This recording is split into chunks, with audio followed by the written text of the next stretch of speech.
আসসালামু আলাইকুম রহমতুল্লাহি বারাকাতু। আজ আমি শেয়ার করবো আলু দিয়া ডিমের কুফতা। সবাই তো মাংসের কুফতা খাইছে না, আলু দিয়া ডিমের কুফতা কিলা বানাই আমি দেখুন। এখানে আমি ডিম আর আলু সিদ্ধ করি, মশলা লাগে আমি সব মশলা লই লাইছি। আমি আলু আর ডিমটা একসাথে মাখাই আনিম সুন্দর করে নিমালিশ। আমার যাবতীয় যা মশলা লাগে দিলাম। পয়লা এলাচের গুঁড়া দিলাম, এরপরে দিলাম গোলমরিচের গুঁড়া, সামান্য হলুদের গুঁড়া, আস্তা শুকনা মরিচের গুঁড়া দিলাম, কাঁচামরিচ দিলাম, পেঁয়াজ, সামান্য লবণ।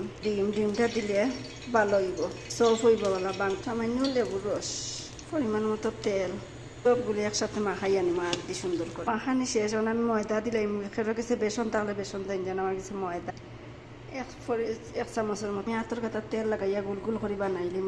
এইভাবে সবটি তেল বাজিলাম, একটা একটা সবটি বাজি আনি খাই রান্না। আমার যা মশলা লাগে সবটা লইলি দেখবো এসে অনেক সব মশলা, পেঁয়াজ, রসুন আমার বাজা শেষ। আমি তরকারি রান্না মশলাটা বাজা শেষ।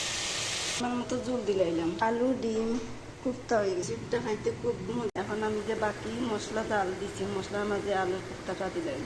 আলুর কুফতা দিলাই দিয়ে সুন্দর করে 10-15 মিনিট আগলা আস্তে আস্তে জাল দিন, তো বাংতো না। খাইতে খুব মজা লাগে। এইভাবে রান্ধি আপনারা ট্রাই করিয়া দেখুন। আর আমার ভিডিও ভালো লাগে যদি অবশ্যই লাইক কমেন্ট শেয়ার করি আমার পাশে তখন যেন। ডিম আলুর কুফতা হয়ে গেছে আমার, কত সুন্দর হয়েছে আর খাইতে খুব মজা। আপনারা পরোটা দিয়ে কিংবা বাদ দিয়ে খাইতে পারবা, যে সাথা দিয়ে খাইতে, আর রুটি পরোটা যে সাথা তাই করিয়া দেখুন। সালামু আলাইকুম।